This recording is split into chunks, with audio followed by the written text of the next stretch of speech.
you can do, right? Service with a smile. Good. How you guys doing? Busy week for us here, but excited about players we were able to add here over the last couple days to our football team. I feel like that's kind of our charge here as personnel staff, working with the coaching staff to try to put the best team on the field possible. Fire away. With Tannehill, I guess, I don't know if it's official here yet or not, but seemingly coming in, do you say, was it made clear to him that it's our guy, you're the backup, or you just roll them both out there and say? No, I've talked to I talked to Ryan when we kind of started the process, and he understands that he's coming in as the backup quarterback. I've talked to Marcus and told Marcus he is our starting quarterback. Ryan is here to help Marcus, to push Marcus, to compete with Marcus. And the one thing after talking with Marcus, he said, one thing, John, that I believe with all my heart is that you try to do what's best for the team, and you try to put us in the best position to win football games, and that made me feel pretty good. What do you like about Ryan? He certainly played a lot of football in this league. He's a tough guy. He's a smart guy. Pretty accurate passer. He's had some, like all quarterbacks, you have some ups and downs, but I thought he tried to do his best to put the team in position in Miami down there to win. Similar skill set you feel like to Marcus? Yeah, I think stylistically there's some things that are similar. He still runs pretty good.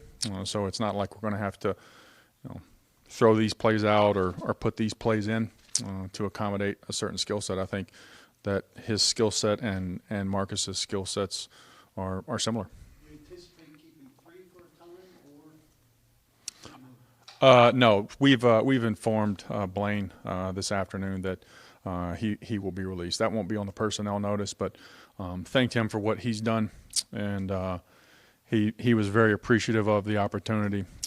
He loves this city, loves this football team, and told him if I can do anything to help him moving forward, don't be a stranger. Please reach out. I guess just obviously the biggest need in terms of Tannehill was just upgrading that 5. But did you see anyone on free agency that interested you, or was this always your plan? Yeah, no, I'd say that this thing kind of came together here over the last couple of days. We look at all the positions when it comes to free agency. There's no position that doesn't get evaluated. There were players that we did have interest in. Just allocating the monetary resources got in the way of that a little bit, pulling the trigger on that. But when we were able to kind of craft this thing here with Miami and with Ryan, we felt it was a good move for our football team. Adam Humphreys. He and I have a history together down in Tampa.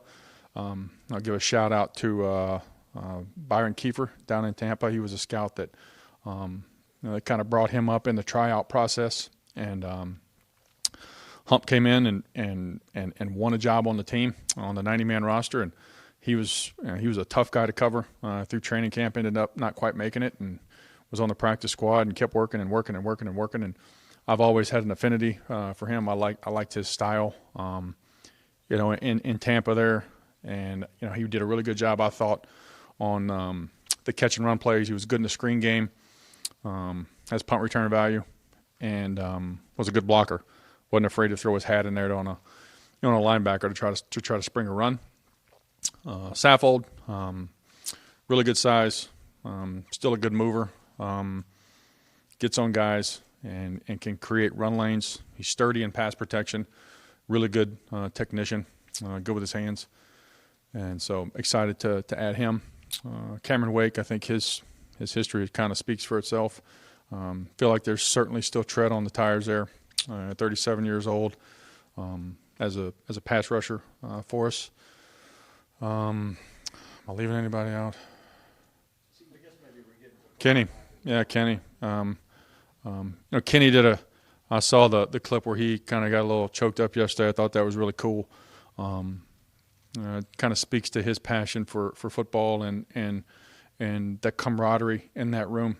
Kenny's a real passionate football player, and we were fortunate that he was available last August when SIP went down. He did a great job coming in, acclimating himself to our football program, and earned it. You and Mike thinking that Wake will be in the backers room or in the, He'll be in the defensive room. I don't know where he goes from there. He'll be in the team room first, Paul, and then he'll go to the defensive room, and where he goes from there, we'll figure that out in April whenever they get back. you got one incoming, one outgoing at guard. What's kind of the plan there? Yeah, so moved on from Josh Klein today. Those are never easy discussions. Tried to work something out there with him, and at the end just couldn't kind of resolve it. And got a ton of respect for Josh. He's played a lot of good football here, but at the end of the day, felt like we need to kind of turn the page on that one. So, there's still some players out there that are in free agency that we'll look at. It's starting to get to phase, the next tier, and then there's a tier 2 and the tier 3 and a tier 4, and then certainly the draft. There's a lot of good line players on both sides of the ball, offensive line, defensive line, in this draft. I'm talking draft Was it there. for you to come away from this draft, or this free agency period with a veteran edge rusher for your younger people, like Cameron? Yeah, no, that's a great point, Ron. I think that having I think that Coach Williams, Big T, he had a history with Cam, and somebody getting a call here. We run out of battery.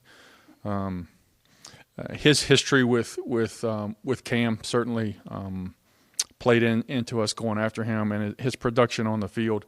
That speaks for itself. But having that veteran presence in that locker room with Landry, with Finch, even Rashawn, off the ball, Jayon, some of our younger players, that veteran presence to kind of show them and teach them what has gotten him this far in his career will help our football team. Does Humphreys fill that role at wide receiver? I know he's only 25, 26, or would you like still somebody else to maybe get that kind of a mentor role in the wide receiver?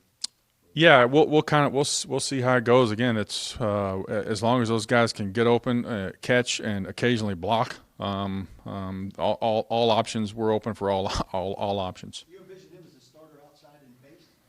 Again, I think we're going through all that now. I know that Braves met with the coaches this morning with talking about draft workouts and stuff like that. We'll start to put those personnel groups in place here over the next. But I think he's a player that can play outside, and he certainly made most of his hay on the inside at the slot position. But I don't see him as a player who can't kick out and play outside receiver. You kind of touched on the different phases in free agency. What would you describe maybe where you are now as far as how you handle things starting tomorrow? Yeah, I'm still getting text messages from agents who have players that aren't signed. Hey, can we? Where you at? What's going on there? We're monitoring all that. I don't know that we have anything in the cooker, for lack of a better term, right now. But as things come up, if we see something we think can help our football team, and it's reasonable, then we're going to look at it. Right guard, just right now, would you call it to be determined? No, I mean we got Kevin Pamphile. We signed him back. He's really kind of a 4-position player. We got Aaron Stinney. Levin's played some guard. We'll work some things around there, and all those guys will compete. And at the end of the day, we'll try to put the best guy in there to line up and help us win football games. You obviously have positions that you need to address, and the football players, but how much did you take into consideration the fit, the locker room? Yeah, great question. I think that's always something that we're looking for is trying to find players that are going to buy into our program. The guys that want to work hard, guys that are going to respect their teammates, that are going to get to know their teammates, that like to have fun, that can bring some juice and some energy. We had a history with all of these guys that we've brought in here in some shape, form, or fashion. Popular question from I know a lot of people is how did what you've done so far in free agency affect maybe what you might do in the draft? I'm assuming it's still wide open, or how would you describe it? Yeah, I think we've gotten to know several of these prospects at the Combine, the Senior Bowl. We've hit a couple pro days already. We're still kind of working through that process. We've had some come in on some visits, and Still have some more to go there, evaluating all the medical stuff.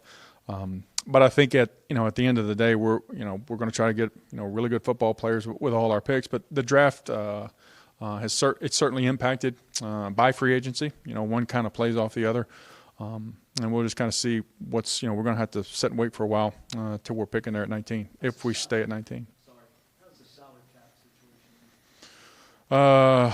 I don't know. I haven't got the update from Vin yet, but he hadn't told me to put the phone down and stop fielding calls yet. So till he says stop, I want to keep going.